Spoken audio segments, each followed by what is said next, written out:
Dave, we're rapidly running out of time here. I'm wondering if you can share with our listeners what we can really do to make a positive impact for biblical truth in this upcoming election. Speak to pastors, speak to Christian leaders, speak to believers all across this nation.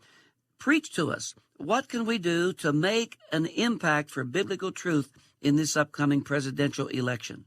Well, Gary, it should go without saying we need to go out and vote. And friends, if you're not registered to vote, you need to get registered, and you need to go out and vote. And you need to vote as biblically as you possibly can.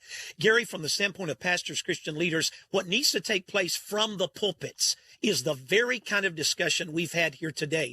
Pastors need to stand in their pulpit. They need to draw the distinction between left and right. And by the way, I would encourage you to go back and listen to this program, dear pastor. Jim O'Brien has laid out the distinctions between left and right as clearly as they can be expressed from the scriptures. Gary, the issues, the Israel issue, the federal court issue, the issue of freedom, the issue of life, all of these are issues that need to be addressed from the pulpit. We're not telling, and I'm not telling a pastor or advocating a pastor tell someone how to vote, but I am saying this: they do need to address the issues on which each of the party platforms are based and on which each of these presidential candidates and all the candidates down ticket run, and that should be addressed from the pulpit clearly. If it is, Gary, then an outcome can come that will be incredibly positive, not only from a standpoint of our relationship with God, but for the good of our country as well.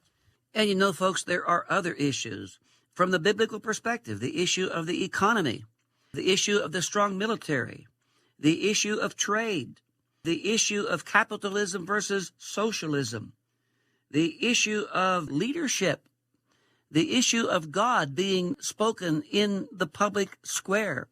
And we could go on. And the fact of the matter is, the left will take a non-biblical approach to these things.